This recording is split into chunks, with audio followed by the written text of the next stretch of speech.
ان خوبصورت پھلوں کو دیکھ کر مجھے ایک بڑا پیارا واقعہ یاد آیا۔ نبی پاک صلی اللہ علیہ وآلہ وسلم کے پیارے صحابہ کے واقعات بھی بڑے خوبصورت ہیں۔ حضرت ابو طلحہ انصاری رضی اللہ تعالی عنہ، جو کہ بڑے مالدار صحابہ میں سے تھے، اور ان کی مال و دولت، ویسے تو جائیداد کا کوئی شاید شمار ہی نہ ہو، بہت زیادہ جائیداد تھی، باغات تھے، لیکن ایک باغ ان کا بہت مشہور تھا اور بہت بڑا تھا، بیرہئی اس کا نام تھا۔ اچھا، وہ ایکچولی وہ باغ اتنا بڑا، اتنا حسین، اتنا اس کے اندر پانی کی فراوانی اور کھجوروں کی فراوانی اور بے شمار پھل تھے، اس کی وجہ سے وہ باغ پورے عرب میں مشہور تھا۔ لیکن حضرت ابو طلحہ انصاری فرماتے ہیں کہ یہ باغ مجھے اس لیے نہیں پسند تھا کہ میں اس سے لاکھوں کماتا تھا، بلکہ اس لیے پسند تھا کہ وہ مسجد نبوی صلی اللہ علیہ وسلم کے سامنے تھا۔ سبحان اللہ۔ اور اس میں نبی پاک صلی اللہ علیہ وآلہ وسلم اکثر تشریف لے جایا کرتے تھے۔ ایک دن کیا ہوا کہ آپ صلی اللہ علیہ وآلہ وسلم پر وحی اتری، اور وہ سورہ آل عمران کی 92 نمبر آیت تھی، لن تنالوا البر حتی تنفقوا مما تحبون وما تنفقوا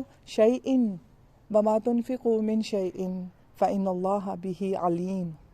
اس کا مطلب ہے تم ہرگز نہیں پہنچ سکتے نیکی کو جب تک تم خرچ نہ کر دو مما تحبون، جو تمہیں سب سے زیادہ پسند ہے اس میں سے، اور تم کچھ بھی ایسا خرچ نہیں کرتے جس کا علم اللہ تعالیٰ کو نہ ہو، یعنی اللہ خوب جاننے والا ہے کہ تم کیا خرچ کرتے ہو۔ جب یہ وحی نازل ہوئی تو صحابہ کرام میں بات چونکہ فوراً پھیل جایا کرتی تھی کہ یہ آیت نازل ہوئی ہے، ان سے حضرت انس رضی اللہ تعالیٰ عنہ کے ذریعے یہ آیت پہنچی، اور وہ تو بے چین ہو گئے، اور نبی پاک صلی اللہ علیہ وآلہ وسلم کے حضور پیش ہوئے اور فرمایا، یا رسول اللہ صلی اللہ علیہ وسلم، میں نے یہ آیت سنی ہے اور میں اپنا سب سے پیارا اور محبت جس سے مجھے ہے وہ باغ اللہ سبحانہ تعالیٰ کی راہ میں صدقہ کرنا چاہتا ہوں۔ آپ صلی اللہ علیہ وآلہ وسلم بہت مسکرائے اور فرمایا کہ یہ تو بڑا ہی نفع مند سودا ہے ابو طلحہ، یہ تو بڑی ہی فائدہ مند تجارت ہے۔ اور پتہ ہے آپ صلی اللہ علیہ وآلہ وسلم نے کیا کہا کہ تم یہ کرو کہ اگر تم اسے صدقہ کرنا چاہتے ہو اور افضل صدقہ چاہتے ہو تو اسے سب سے پہلے اپنے رشتہ داروں میں تقسیم کرو، یعنی افضل صدقہ قرابت داروں میں ہوتا ہے۔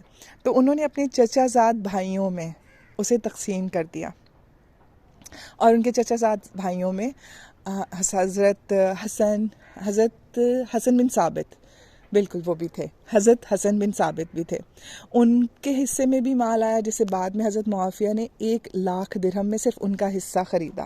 یعنی یہاں سے آپ اندازہ لگائیں وہ کس قدر قیمتی باغ تھا۔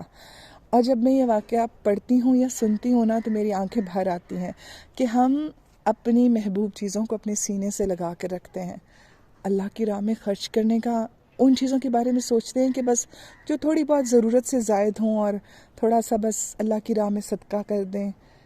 کوئی سوچے اس نے کوئی گھر بنایا ہو نہایت حسین اور بہت سجایا ہو، اسے اس سے بڑا نفع آتا ہو، اور ایک آیت سن کر وہ اسے اللہ کی راہ میں صدقہ کر دے۔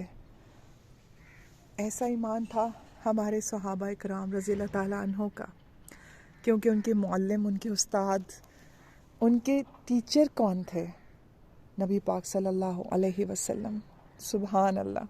اور بات یہاں ختم نہیں ہوتی، ان کے بیوی بچے بھی اس باغ میں ایک سائٹ پر رہتے تھے اور وہیں رہائش بھی تھی، تو انہوں نے باہر سے ہی آواز لگائی اپنی بیگم سے کہ اپنے بچوں اور سامان کو اٹھا کے باہر آ جاؤ، یہ باغ میں نے صدقہ کر دیا۔ تو جانتے ہیں ان کی بیگم نے اندر سے کیا کہا؟ انہوں نے کہا، ابو طلحہ تم نے بڑے ہی فائدے کا سودا کیا۔